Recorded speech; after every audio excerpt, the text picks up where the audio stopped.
കാസർഗോഡ് മഞ്ഞിപ്പാടി കാന്തിക്കരയിൽ ഇടിമിന്നലേറ്റ് വീട് തകർന്ന് വൻ നാശനഷ്ടം. കാന്തിക്കരയിലെ സതീഷിന്റെ വീടിനാണ് ഇടിമിന്നലേറ്റത്. വീട്ടുകാർ പെട്ടെന്ന് തന്നെ പുറത്തേക്കിറങ്ങിയതിനാൽ വലിയ അപകടമാണ് ഒഴിവായത്. വീടിന്റെ മെയിൻ വാർപ്പിന്റെ ഭാഗവും ലിൻഡൽ വാർപ്പുമെല്ലാം തകർന്ന നിലയിലാണ്. വയറിംഗ് പൂർണ്ണമായും കത്തിനശിച്ചു. വീട്ടിലെ എല്ലാ ഇലക്ട്രിക് ഉപകരണങ്ങൾക്കും നാശം സംഭവിച്ചു. 20 ലക്ഷത്തോളം രൂപയുടെ നഷ്ടം സംഭവിച്ചതായി കണക്കാക്കുന്നു. കഴിഞ്ഞ ദിവസം രാത്രിയുണ്ടായ ഇടിമിന്നലേറ്റാണ് കാന്തിക്കരയിലെ സതീഷിന്റെ വീട് തകർന്ന് വൻ നാശനഷ്ടമുണ്ടായത്.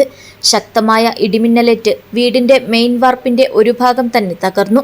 കൂടാതെ ലിൻഡിൽ വാർപ്പും തകർന്നു. പലയിടങ്ങളിലായി വിള്ളലുമുണ്ടായിട്ടുണ്ട്.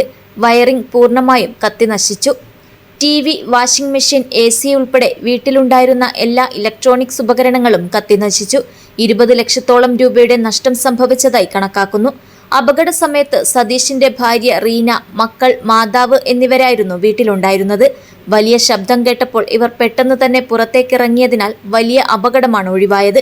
മെയിൻ വാർപ്പ് ഉൾപ്പെടെ പൊട്ടി വൻ വിള്ളൽ വീണതിനാൽ ഈ വീട്ടിൽ സുരക്ഷയോടെ താമസിക്കാൻ പറ്റാത്ത അവസ്ഥയാണ്. News bureau, Kasaragod.